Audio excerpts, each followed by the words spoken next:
যখন কেক আনেন তখন কেকের নিচে যে বোর্ডটা থাকে সেই বোর্ডটা ফালাবেন না, সেইটা দিয়ে ইউনিক একটি জিনিস তৈরি করা যায়।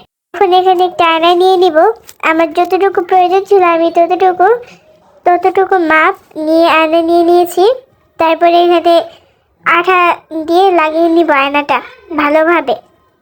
এভাবে আপনারা কেকের নিচে যে বোর্ডটা থাকে ওটা না ফালিয়ে খুব সহজে একটি ইউনিক জিনিস তৈরি করে ফেলতে পারবেন। আমি এটাকে ভালোভাবে আয়নাটা লাগিয়ে নিব।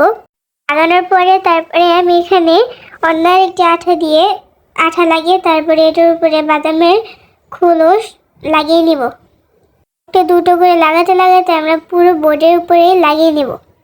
এখন আমি এই জায়গায় পুরোটা লাগিয়ে নিয়েছি। তারপরে একটা যে কোনো কালারের রং নিয়ে আমি এখানে একটা রং করে দেব পুরো আয়নার উপরে, মানে ছিলকাগুলোর উপরে। তারপরে যে ছিলকাগুলো রং করা হয়ে গেছে, এখন এই জায়গার উপরে গোল্ডেন কালার দিয়ে দিচ্ছি। আপনারা চাইলে অন্য যে কোনো কালারের বা বিভিন্ন ডিজাইনের বানাতে পারেন। তারপরে আমি এখানে গ্লিটার দিয়ে দিচ্ছি।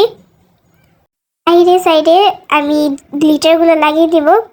তারপরে এখানে হট গ্লু গান দিয়ে আয়নার সাইডে একটি লেস লাগিয়ে দিব। আমি এখানে লেস লাগিয়ে নিয়েছি। আপনারা চাইলে যে কোনো অন্য বিভিন্ন ডিজাইনের বানাতে পারেন। আমি এখানে লেস লাগিয়ে নিয়েছিলাম। তো দেখুন, কথা বলতে বলতে আমার আয়না পুরোপুরি রেডি। এখনও রেডি হয়নি, এখন শুধু একটা কাজ বাকি আছে। বোর্ডটা উল্টো করে পিছনে একটু গ্লু লাগিয়ে নেব। তারপরে কিছু সুতো লাগিয়ে দিব। সুতো লাগিয়ে নেওয়ার পরে এখানে একটু কাগজ দিয়ে আটকিয়ে দিব। তো দেখুন, আমার আয়না পুরোপুরি কমপ্লিট। ভিডিও ভালো লেগে থাকলে লাইক কমেন্ট শেয়ার করতে ভুলবেন না।